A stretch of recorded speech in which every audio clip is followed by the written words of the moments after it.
सुबह कल के बीएससी लिमिटेड के वीडियो में हमने डिस्कस किया था कि 2420 इस वाले ट्रेंड पर हमारी नजर रहेगी और आज के इस सेशन में 2420 से एग्जैक्ट रिकवरी बनी है, लेकिन अब 2470 वही पुराना जो आपका रिस्ट्रिक्शन है वही आपका स्ट्रॉन्ग रिस्ट्रिक्शन बन जाता है।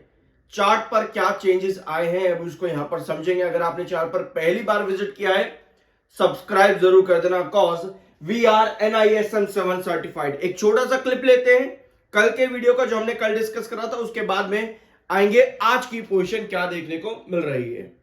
2420 अगर हमको स्टेबिलिटी यहां पर चाहिए तो 2420 पर आपके पास कुछ इस तरह की कैंडल बनेगी।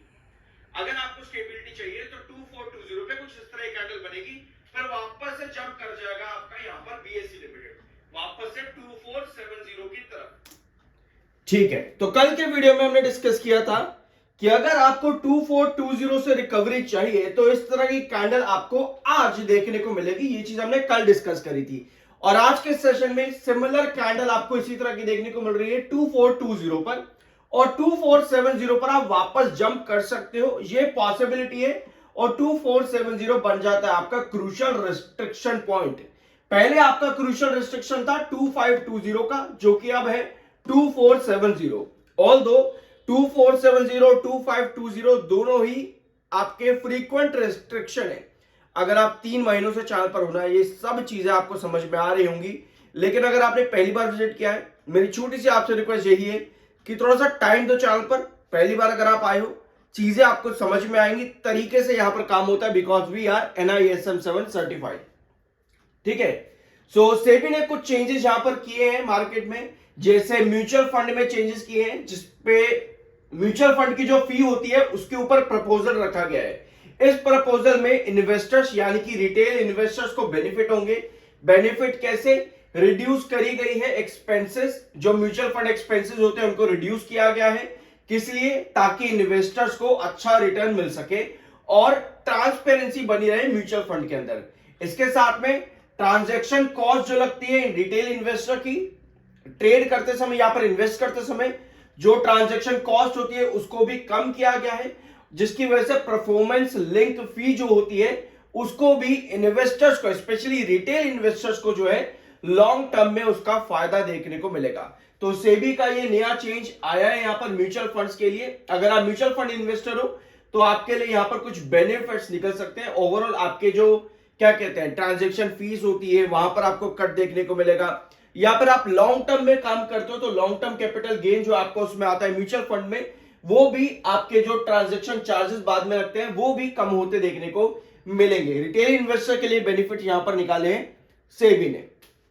अब कल के दिन 28 अक्टूबर थी और NSE का जो फ्यूचर ऑप्शंस लॉट साइज था उसको जो कम किया गया था, लॉट साइज को, पहले लॉट साइज आपके ज्यादा होते थे, जैसे फॉर एग्जांपल 120 का लॉट पहले हुआ करता था, उसको अब रिड्यूस करके 105 या 110 के आसपास कर दिया जाएगा। ठीक है, तो ये खबर आपकी आई थी 4 अक्टूबर को, बट यस कल के दिन आपका इंप्लीमेंटेशन हुआ है और जो एग्जिस्टिंग होल्डर्स है, एग्जिस्टिंग लोड साइज होल्डर जो है उनका जो है एक्सपायरी दिसंबर 30 तक इसी तरह से कंटिन्यू रहेगा, बट न्यू कॉन्ट्रैक्ट्स के लिए मैच्योरिटी जो है वो अब यहां पर रिवाइज की जाएगी।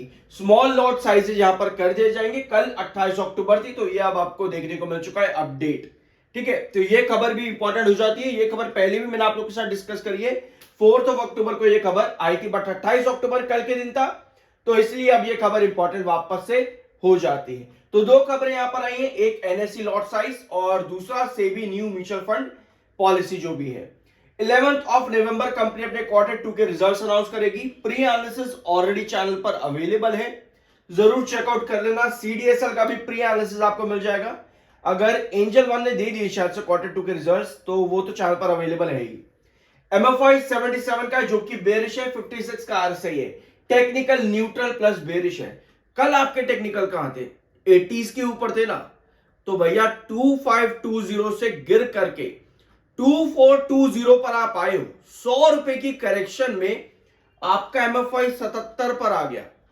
क्या ये एक साइन है ब्रेकआउट का?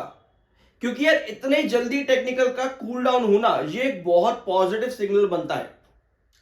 चार्ट पे देखते हैं इसको। यहां पे ये है आपका चार्ट, आपको मालूम है 2420 हमने डिस्कस किया हुआ था यहां पर कि 2520 ये वाला ट्रेंड 2520 से अगर आप गिरते हो तो आपका बेस बनता है 2420 पर। आज के सेशन में 2420 आपको काफी इंपॉर्टेंट रोल प्ले करता देखने को मिल रहा है। अब हमें यह चाहिए क्या, ये 1 आवर टाइम फ्रेम का चार्ट पैटर्न है। हमने डिस्कस किया था कल के दिन कि हमारी कैंडल की फॉर्मेशन क्या है।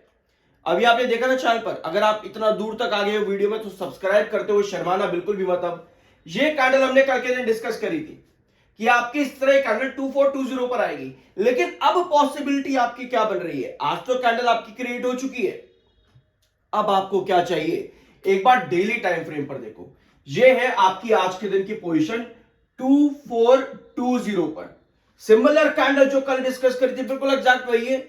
हमें आप क्या चाहिए यहां पर, हमें पता है कि 2470 अभी आपका क्रूशियल रिस्ट्रिक्शन है 2470। तो अगर कल के दिन आपके पास कुछ इस तरह की कैंडल बनती है, इसका मतलब क्या है, इसका मतलब यह है कि 2420 आपका जो अभी बेस बना है, क्या ये बेस टूट सकता है स्टिल।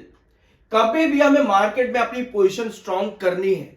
हम लोग क्या कहते हैं, भैया बाय द डिप करो बहुत मजा आएगा, लेकिन भैया हर किसी की जेब इतना अलाउड नहीं करती कि वो बैठ करके बाय द डिप ही करता रहे। हर किसी के लिए सेम पोजीशन काम नहीं कर सकती। अगर आपके लिए बाय द डिप एक अच्छी स्ट्रैटेजी है तो जरूरी नहीं है कि सामने वाले के लिए भी वो एक अच्छी स्ट्रैटेजी साबित हो। तो इसीलिए जब भी आप अपनी पोजीशन को स्ट्रांग करना चाहते हो, आपको पता है 2420 से एक बेस लिया है, आपको पता है 2470 एक क्रूशियल रिस्ट्रिक्शन जोन है। और अगर आपके पास कल इस तरह की कैंडल बन जाती है तो उस कंडीशन पर आप ब्रेक डाउन और हो जाते हो टुवर्ड्स 2340 पर। यानी आप क्या कर रहे हो, आप कैंडल पर नजर रख रहे हो। आप कह रहे हो कि भैया ये कैंडल बनी है, अगली कैंडल की पॉसिबिलिटी क्या है, टुवर्ड्स 2470। अगर वहां पर ऊपर की टेल लंबी हुई, सेल ऑफ आ रहा है, मतलब कि वापस से आप 2420 के नीचे गिरोगे, जिसके बाद में 2340 आपका ट्रेंड बन जाता है। अगर आपने कल परसों या पिछले महीने या पिछले हफ्ते के वीडियो देखे ना, तो आपको पता है कि 2520 2470 पिछले 3 महीनों में ये कितने खतरनाक रिस्ट्रिक्शन रहे हैं, कितना खतरनाक रिजेक्शन यहां से मिलता है बार बार 2520 2470 से। तो अगर हमें ब्रेकआउट चाहिए, अभी हमने देख लिया कि गिरावट बनेगी तो क्यों बनेगी और कहां तक बन सकती है, बट अगर हमको ब्रेकआउट चाहिए तो हमें क्या चाहिए होगा, अगर हमें ब्रेकआउट चाहिए तो हमें क्या करना चाहिए होगा, हमें चाहिए कि आपके पास कुछ इस तरह की कैंडल का फॉर्मेशन बने कल के दिन, जो कि बायर को इंडिकेट करे नीचे की टेल और 2470 के ऊपर सस्टेनेबल क्लोजिंग दे दे कल के दिन।